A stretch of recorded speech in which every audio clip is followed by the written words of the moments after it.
Zaman dulu orang mengetik pakai mesin ketik. Zaman dulu ketik manual. Ada orang-orang yang nggak bisa ngetik manual zaman dulu. Kenapa? Salah mulu. Hapus tip X zaman dulu ya. Makanya ada orang yang ahli mengetik di mesin ketik manual. Nggak salah-salah.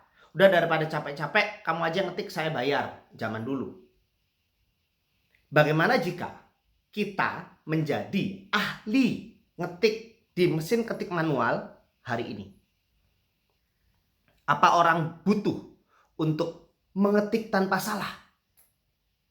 Komputer sudah bisa menghapus sebelum di print.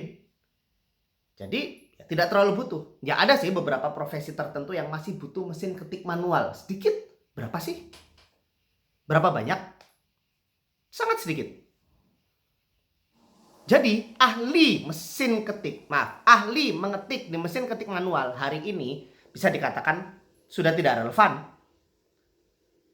Inilah kenapa berbahaya kalau kita punya pandangan, saya ingin hanya menguasai satu hal saja sampai ahli dan menjadi paling ahli. Kan ada yang bilang begitu ya, fokuslah pada satu hal saja dan jadilah paling ahli di situ, maka kita akan selalu dapat kesempatan, kita tidak akan tersingkir, kita akan menjadi yang terbaik. Fokus pada satu hal, jadi paling ahli di situ, maka kita akan menjadi yang paling dilihat. Bagaimana kalau kita ahli di satu hal itu sudah tidak relevan karena zaman. Berbahaya juga kan? Loh, emangnya zaman sekarang masih seperti itu? Jelas. Mari kita lihat di era digital sekarang, berapa banyak profesi yang bentar lagi hilang. Hanya karena digitalisasi. Hanya karena perubahan-perubahan pola hidup, cara berpikir, cara perilaku masyarakat berubah dengan cepat. Kalau dulu perubahan butuh puluhan tahun, zaman sekarang perubahan itu butuh ya hitungan tahun, ada yang hitungan bulan gitu kan. Tiba-tiba kita sudah belajar capek-capek untuk kita jadi ahli di satu bidang, wah paling jago, ternyata itu sudah tidak dipakai lagi. So teman-teman, sekarang bukan zamannya kita ahli tajam di satu bidang. Bisa dikatakan era spesialis itu mungkin sudah mulai lewat. Sekarang eranya kita menguasai banyak hal. Tapi bukan menguasai banyak hal secara permukaan, artinya bukan generalis. Kita sekarang eranya menguasai banyak hal secara mendalam. Jadi di era sekarang kita itu justru perlu serba bisa. Serba bisa.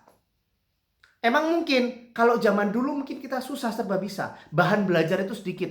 Tapi sekarang kita cari sumber belajar cepat, cari sumber belajar banyak, kita Google banyak, kita bisa mudah menghubungi orang, kita bisa mudah mengontak orang yang ahli. Kita sekarang sangat difasilitasi untuk belajar banyak dan beragam. Maka hindari berpikir untuk fokus pada satu hal dan kita sampai tajam ahli di situ. Karena itu berbahaya, mulailah berpikir saya harus belajar banyak hal, menguasai banyak hal dipelajari, dikuasai sampai dalam. Eranya sekarang adalah serba bisa. Jadilah orang-orang yang serba bisa. Terus belajar beragam ilmu, terus belajar beragam kemampuan. Bisa jadi perubahan membuat kita harus switching dari satu bidang ke bidang yang lain. Bisa jadi perubahan membuat kita harus switching dari satu kemampuan ke kemampuan yang lain. Atau bahkan perubahan membuat kita harus menggabungkan beberapa kemampuan menjadi suatu keterampilan dan kemampuan baru yang bahkan tidak ada sebelumnya. Selamat belajar banyak dan mendalam.